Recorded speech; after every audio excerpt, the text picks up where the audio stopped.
Hi all, plus ടുവിന് ശേഷം കേരളത്തിലെ ടോപ്പ് എഞ്ചിനീയറിംഗ് കോളേജിലായിട്ടുള്ള CET TK മുതലായുള്ള ഡ്രീം ചെയ്യുന്നവരാണ് നിങ്ങൾ എങ്കിൽ ഇവിടെ തീർച്ചയായിട്ടും നിങ്ങൾക്ക് വേണ്ടിയിട്ടുള്ളതാണ്.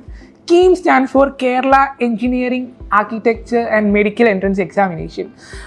എഞ്ചിനീയറിംഗിന് പുറമെ medical and medical allied courses, ഒപ്പം തന്നെ ആർക്കിടെക്ചർ ആൻഡ് ഫാർമസി, ഇത്തരം കോഴ്സുകളിലേക്ക് നിങ്ങൾക്ക് KEAM മുഖാന്തരം അഡ്മിഷൻ സാധ്യമാണ്.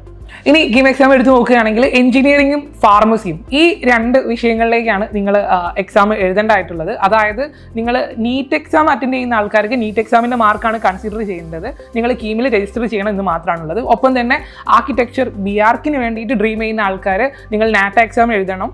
KEAMൽ നിങ്ങൾ രജിസ്റ്റർ ചെയ്യേണ്ടതും ആയിട്ടുണ്ട്. എക്സാം സിലബസ് എടുത്ത് നോക്കുകയാണെങ്കിൽ ഫിസിക്സ്, കെമിസ്ട്രി, മാത്തമാറ്റിക്സ് എന്നീ 3 സബ്ജക്റ്റുകളിൽ നിന്നുമാണ് എക്സാം പാറ്റേൺ സെറ്റ് ചെയ്തിട്ടുള്ളത്. 150 ക്വസ്റ്റ്യൻസ് ആണ് നിങ്ങൾക്ക് 3 മണിക്കൂർ ദൈർഘ്യമുള്ള KEAM എക്സാമിന് അവൈലബിൾ ആയിട്ടുള്ളത്. ഇതിൽ തന്നെ 75 ക്വസ്റ്റ്യൻസ് മാത്തമാറ്റിക്സിൽ നിന്നും മാത്രമാണ്. അതായത് മൊത്തം ക്വസ്റ്റ്യൻസിന്റെ 50% മാത്തമാറ്റിക്സിൽ നിന്നുമാണ്.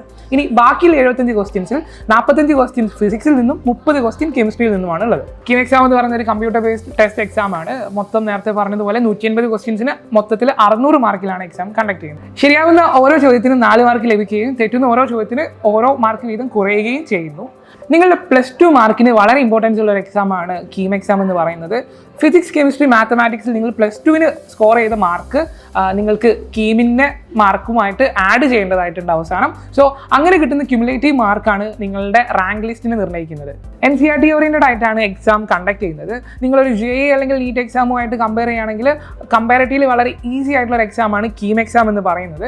സോ അതുകൊണ്ട് തന്നെ നിങ്ങൾക്ക് +2വിൻ്റെ കൂടെ, അഥവാ നിങ്ങളിപ്പോൾ പഠിച്ചുകൊണ്ടിരിക്കുന്ന ബോർഡ് എക്സാമിൻ്റെ കൂടെ തന്നെ നിങ്ങൾക്ക് നല്ല രീതിയിൽ KEAMന് വേണ്ടി പ്രിപ്പയർ ചെയ്യാൻ സാധിക്കുകയും നിങ്ങൾക്ക് നല്ലൊരു മാർക്ക് സ്കോർ ചെയ്യാൻ സാധിക്കുന്നതാണ്. കഴിഞ്ഞ വർഷം 79,000-ഓളം കുട്ടികൾ എക്സാം എഴുതിയിട്ടുണ്ട്. അതിൽ നിന്നും 58,000-ഓളം വരുന്ന കുട്ടികൾ എക്സാമിന് ക്വാളിഫൈ ചെയ്യുകയും ചെയ്തിട്ടുണ്ട്. നമ്മൾ ഇനി എക്സാം എഴുതാനുള്ള മിനിമം ഏജ് ക്രൈറ്റീരിയ എടുത്ത് നോക്കുകയാണെങ്കിൽ 2024 ഡിസംബർ 31 മിനിമം 17 വയസ്സായിട്ടുള്ള ആൾക്കാർക്ക് മാത്രമേ ഇത്തവണത്തെ KEAM എക്സാം അറ്റൻഡ് ചെയ്യാൻ പറ്റുകയുള്ളൂ. നിങ്ങളൊരു അപ്പർ ലിമിറ്റ് എടുക്കുകയാണെങ്കിൽ അവിടെ ഒരു സ്പെസിഫൈഡ് ആയിട്ടുള്ള ഒരു അപ്പർ ലിമിറ്റ് ഇല്ല.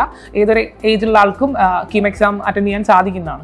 ഈ വർഷം ഏപ്രിൽ 24 മുതൽ 28 വരെയാണ് KEAM എക്സാം കണ്ടക്ട് ചെയ്യുന്നത്. അതും ഈവനിങ് ഷിഫ്റ്റ് ആണ്. വൈകുന്നേരം 2 മണി മുതൽ 5 മണി വരെ 3 മണിക്കൂർ ഷിഫ്റ്റ്. ഇനി വരുന്ന ഒരു 3 മാസം എന്ന് പറയുന്നത് KEAM നല്ല രീതിയിൽ ഡ്രീം ചെയ്യുന്ന ആൾക്കാരെ സംബന്ധിച്ച് വളരെ ക്രൂഷ്യൽ ആയിട്ടുള്ള ഒരു ടൈമാണ്. ഇപ്പോൾ നിങ്ങൾ നല്ല രീതിയിൽ പഠിച്ചു പോയിട്ടുണ്ടെങ്കിൽ നിങ്ങൾക്ക് ഇത്തവണത്തെ KEAM റാങ്ക് ലിസ്റ്റിൽ നല്ലൊരു റാങ്ക് സ്കോർ ചെയ്യാൻ സാധിക്കുകയും നിങ്ങളുടെ ഒരു ഡ്രീം എഞ്ചിനീയറിംഗ് കോളേജിൽ നിങ്ങൾക്ക് അഡ്മിഷൻ പോസിബിൾ ആവുകയും ചെയ്യുകയാണ്. സോ ഈ ഒരു ടൈം നല്ല രീതിയിൽ യൂസ് ചെയ്യുക. All the very best.